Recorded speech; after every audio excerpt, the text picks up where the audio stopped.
ਤੁਹਾਡੇ ਘਰ ਦੀ ਇੱਕ ਹਾਲਤ ਦੇਖ ਕੇ ਠੀਕ ਹੈ ਇੰਜ ਜਿਵੇਂ ਇੱਕ ਖੌਫਨਾਕ ਦਾ ਮੰਜ਼ਰ ਨਹੀਂ ਸਾਹਮਣੇ ਆਂਦਾ।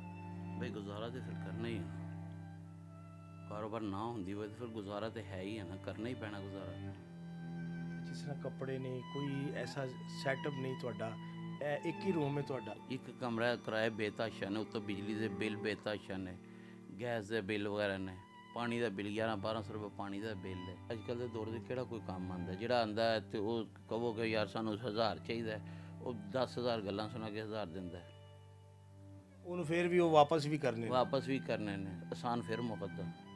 ਉਸ ਨਾਲ ਚੰਗਾ ਬੰਦਾ ਚਟਨੀ ਨਾ ਖਾ ਲੈ, ਨਮਕ ਨਾ ਖਾ ਲੈ, ਗੁਜ਼ਾਰਾ ਕਰ ਲੈ ਮੰਗਣ ਨਾਲੋਂ।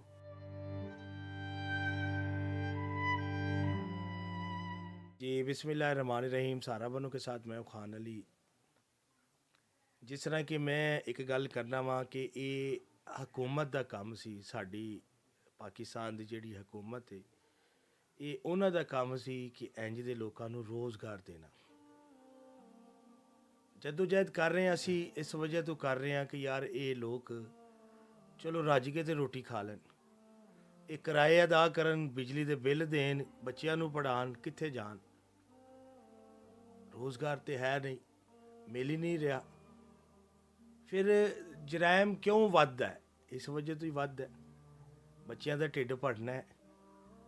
फिर तो बच्चों आस्ते तो कुछ ना कुछ इंसान करता ही है।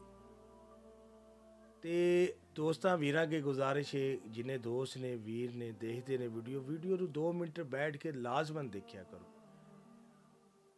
जिन्हें भी साथी मेरे नाल जुड़े ने कि अगले की गल सुनी चाहिए है कि लोग किड्डे को परेशान ने। जी अस्सलाम वालेकुम जी। वालेकुम सलाम। की नाम है अपना? शहजाद अहमद। शहजाद भाई, ਤੁਹਾਡੇ ਘਰ ਦੀ ਇੱਕ ਹਾਲਤ ਦੇਖ ਕੇ ਠੀਕ ਹੈ ਇੰਜ ਜਿਵੇਂ ਇੱਕ ਖੌਫਨਾਕ ਦਾ ਮੰਜ਼ਰ ਨਹੀਂ ਸਾਹਮਣੇ ਆਂਦਾ। ਬਈ ਗੁਜ਼ਾਰਾ ਤੇ ਫਿਰ ਕਰਨਾ ਹੀ ਹੈ ਨਾ। ਕਾਰੋਬਾਰ ਨਾ ਹੁੰਦੀ ਹੋਵੇ ਤਾਂ ਫਿਰ ਗੁਜ਼ਾਰਾ ਤੇ ਹੈ ਹੀ ਹੈ ਨਾ, ਕਰਨਾ ਹੀ ਪੈਣਾ ਗੁਜ਼ਾਰਾ। ਜਿਸ ਤਰ੍ਹਾਂ ਕੱਪੜੇ ਨੇ ਕੋਈ ਐਸਾ ਸੈਟਅਪ ਨਹੀਂ ਤੁਹਾਡਾ, ਇਹ ਇੱਕ ਹੀ ਰੂਮ ਹੈ ਤੁਹਾਡਾ? ਇੱਕ ਕਮਰਾ ਕਿਰਾਏ ਬੇਤਾਸ਼ਾ ਨੇ, ਉੱਤੋਂ ਬਿਜਲੀ ਦੇ ਬਿੱਲ ਬੇਤਾਸ਼ਾ ਨੇ, ਗੈਸ ਦੇ ਬਿੱਲ ਵਗੈਰਾ ਨੇ, ਪਾਣੀ ਦਾ ਬਿੱਲ 1100-1200 ਰੁਪਏ ਪਾਣੀ ਦਾ ਬਿੱਲ ਹੈ। ਬੇਸਿਕਲੀ ਤੁਸੀਂ ਕੰਮ ਕੀ ਕਰਦੇ ਹੋ? ਮਿਹਨਤ ਮਜ਼ਦੂਰੀ, ਕਦੀ ਮਿਸਤਰੀਆਂ ਨਾਲ, ਕਦੀ ਸ਼ਾਦੀ ਹਾਲਾਂ 'ਚ, ਮਸਲ ਜਿਹੜਾ ਕੋਈ ਲੱਭਦਾ, ਜਿਹੜਾ ਕੋਈ ਮਸਲ ਪ੍ਰੋਪਰ ਕੰਮ ਤੁਹਾਡੇ ਕੋਲ ਕੋਈ ਫਿਕਸ ਨਹੀਂ ਹੈ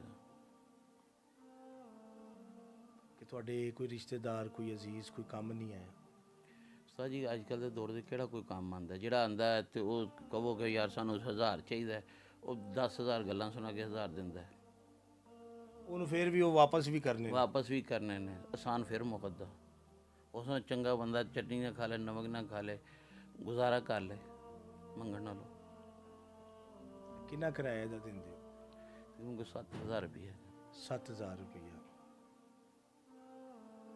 ਕਿੰਨੇ ਬੱਚੇ ਨੇ ਤੁਹਾਡੇ? 2 ਬੇਟੇ। ਇੱਕ ਹੈ ਤੇ ਇੱਕ ਹੈ, ਦੂਜਾ 2 ਹੈਗੇ ਨੇ। ਦੂਸਰਾ ਕਿੱਥੇ? ਦੂਜਾ ਟਿਊਸ਼ਨ ਗਿਆ। ਅੱਛਾ ਟਿਊਸ਼ਨ ਗਿਆ।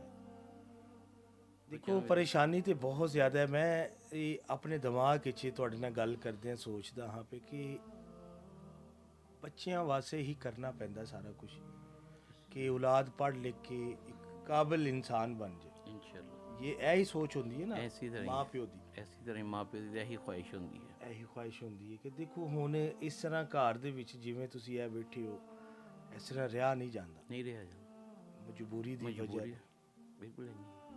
ਤੇ ਰੋਟੀ ਦਾ ਕਿਸ ਤਰ੍ਹਾਂ ਸਰਕਟ ਫਿਰ ਚੱਲਦਾ ਹੈ? बस फिर ऐसे खिंच तरूइयां, कदी ਉਹਦੇ ਨਾਲ ਦਿਹਾੜੀ, कदी खाते हैं एक टाइम नहीं खाते, क्या करें फिर? एक मजबूरी करते हो? एक टाइम खाते एक टाइम नहीं खाते, एक टाइम मजबूरी है, गुजारा क्या खिंच करें? तरू। मसलन जैसा 3 टाइम खानी है, 2 कर लेते, 2 करनी है, 1 कर लेते। ਘਰ ਦਾ ਸਿਸਟਮ ਤੁਸੀਂ ਚਲਾਉਂਦੇ ਹੋ, ਤੁਹਾਨੂੰ ਬਿਹਤਰ ਪਤਾ ਹੈ हाँ जी, ਕਿ ਇੱਕ ਟਾਈਮ ਰੋਟੀ ਪੱਕ ਰਹੀ, ਇੱਕ ਟਾਈਮ नहीं पक रही। जाहिर है अब क्या करें फिर, बच्चे तो पालने हैं, नहीं गुंजाइश। एक टाइम खाते एक टाइम नहीं खाते। बड़ी मजबूरी है फिर। हाँ जी, क्या करें? दुनिया में मजबूर है, हर बंदा भी तकरीबन मजबूर है। चाहो जी अजकल हालात जान रहे ने, कम लभो, कम नहीं, कोई छेती कित्थे लभदा। ਕਿ ਤੁਸੀਂ ਆਪਣੇ ਭੈਣ ਭਰਾਵਾਂ ਨਾਲ ਨਹੀਂ ਗੱਲ ਕੀਤੀ ਕਿ ਮੇਰੇ ਸ਼ੋਹਰ ਨੂੰ ਥੋੜਾ ਜਿਹਾ ਕੋਈ ਰੋਜ਼ਗਾਰ?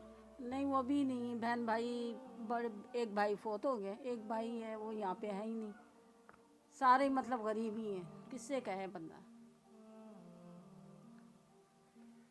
ਅੱਛਾ ਮੇਰਾ ਭਾਈ, ਮੇਰਾ ਵੀਰ, ਮੈਂ ਨਾ ਜ਼ਿਆਦਾਤਰ ਸਾਡਾ ਰੋਜ਼ਗਾਰ ਹੈ ਫਰੂਟ ਦਾ ਜਾਂ ਸਬਜ਼ੀ ਦਾ, ਤੁਸੀਂ ਕਿਹੜਾ ਕਰਨਾ ਚਾਹੋਗੇ? ਫਰੂਟ ਦਾ ਹੋ ਜੇ ਤਾਂ ਬਹੁਤ ਹੀ ਅੱਛੀ ਗੱਲ ਹੈ, ਸਬਜ਼ੀ ਦਾ ਹੋ ਜੇ, ਦੋਨੋਂ ਚੀਜ਼ਾਂ ਜਿਹਦੇ 'ਚ ਕੋਈ 2 ਵਕਤ ਦੀ ਰੋਟੀ ਲੱਭ ਜਾਵੇ। ਹਾਂਜੀ। ਇਹ ਫੈਮਿਲੀ ਦੀ ਗੱਲਾਂ ਸਾਰੇ ਵੀਰਾਂ ਨੇ, ਦੋਸਤਾਂ ਨੇ, ਜਿੰਨੇ ਵੀ ਮੇਰੇ ਨਾਲ ਜੁੜੇ ਨੇ, ਸੁਣ ਲਈਆਂ ਨੇ। ਦੇਖੋ ਕਿ ਇੱਕ ਇਨਸਾਨ ਮਜਬੂਰ ਹੋ ਕੇ ਕੈਮਰੇ ਦੇ ਸਾਹਮਣੇ ਬੈਠਦਾ ਹੈ, ਘਰ ਦੇ ਹਾਲਾਤ ਵੀ ਤੁਸੀਂ ਦੇਖ ਲਓ, ਚੈੱਕ ਕਰ ਲਓ ਕਿ ਕਿੱਡਾ ਕੋ ਮਜਬੂਰ ਹੈ ਸ਼ਖਸ। ਅਗਰ ਕੋਈ ਸਾਥੀ ਜਿਹੜਾ ਮੇਰੇ ਨਾਲ ਜੁੜਿਆ ਹੈ, ਕੋਈ ਵੀਰ ਜਾਂ ਮੇਰੀ ਭੈਣ ਜੁੜੀ ਹੈ ਜਿਹੜੀ ਮੇਰੇ ਨਾਲ, ਇਸ ਵੀਰ ਨੂੰ ਸਬਜ਼ੀ ਦਾ ਕਾਰੋਬਾਰ ਅਗਰ ਕੋਈ ਲਗਵਾ ਕੇ ਦੇ ਸਕਦਾ ਹੈ ਜਾਂ ਫਰੂਟ ਦਾ ਲਗਵਾ ਕੇ ਦੇ ਸਕਦਾ ਹੈ, ਕਿਉਂਕਿ ਮੇਰਾ ਮਿਸ਼ਨ ਹੀ ਰੋਜ਼ਗਾਰ ਦਾ ਹੈ। ਮੈਂ ਨਗਦ ਪੈਸੇ ਨਹੀਂ ਦੇ ਸਕਦਾ ਕਿ ਮੈਂ ਇਹਨਾਂ ਨੂੰ ਨਗਦ ਪੈਸੇ ਦਾਂ ਜਾਂ ਰਾਸ਼ਨ ਇਹਨਾਂ ਨੂੰ ਡਾਲ ਕੇ ਦਾਂ, ਉਹ ਮੇਰੀ ਸਮਝੋ ਬਾਹਰ ਹੈ। ਅਗਰ ਤੁਸੀਂ ਸਮਝਦੇ ਹੋ, ਜਿਹੜੇ ਦੋਸਤ ਮੇਰੇ ਨਾਲ ਨੇ, ਕਿ ਯਾਰ ਇਸ ਵੀਰ ਨੂੰ ਰੋਜ਼ਗਾਰ ਮਿਲਣਾ ਚਾਹੀਦਾ ਆਪਣੇ ਬੱਚਿਆਂ ਵਾਸਤੇ, ਕਿ ਆਪਣੀ ਜ਼ਿੰਦਗੀ ਲਾਈਫ ਥੋੜੀ ਜਿਹੀ ਅੱਛੀ ਕਰ ਲਵੇ, ਤੁਸੀਂ ਘਰ ਤੁਸੀਂ ਦੇਖ ਕੇ ਤੁਸੀਂ ਖੁਦ ਅੰਦਾਜ਼ਾ ਕਰਨਾ ਹੈ ਕਿ ਕਿੱਡਾ ਕੋ ਮਜਬੂਰ ਹੈ ਸ਼ਖਸ। ਤੇ ਇੱਕ ਟਾਈਮ ਰੋਟੀ ਹੈ, ਇੱਕ ਟਾਈਮ ਨਹੀਂ ਹੈ, ਤੇ 2 ਵਕਤ ਦੀ ਰੋਟੀ ਦੇਖੋ ਜੀ, ਅਗਰ ਕੋਈ ਮੁਹੱਈਆ ਕਰ ਸਕਦਾ ਇਹਨਾਂ ਰੋਜ਼ਗਾਰ ਲਗਾ ਕੇ, ਇੱਕ ਵਸੀਲਾ ਹੀ ਬਣਨਾ ਹੈ ਨਾ, ਅੱਲਾ ਨੇ ਤੁਹਾਨੂੰ ਵਸੀਲਾ ਹੀ ਬਣਾਉਣਾ ਹੈ। ਤੇ ਲਾਜ਼ਮਨ ਇਸ ਵੀਰ ਦੀ ਮਦਦ ਕਰਿਆ ਜੇ, ਅੱਲਾ ਦੀ ਰਜ਼ਾ ਸੇ। ਪਾਕਿਸਤਾਨ ਜ਼ਿੰਦਾਬਾਦ।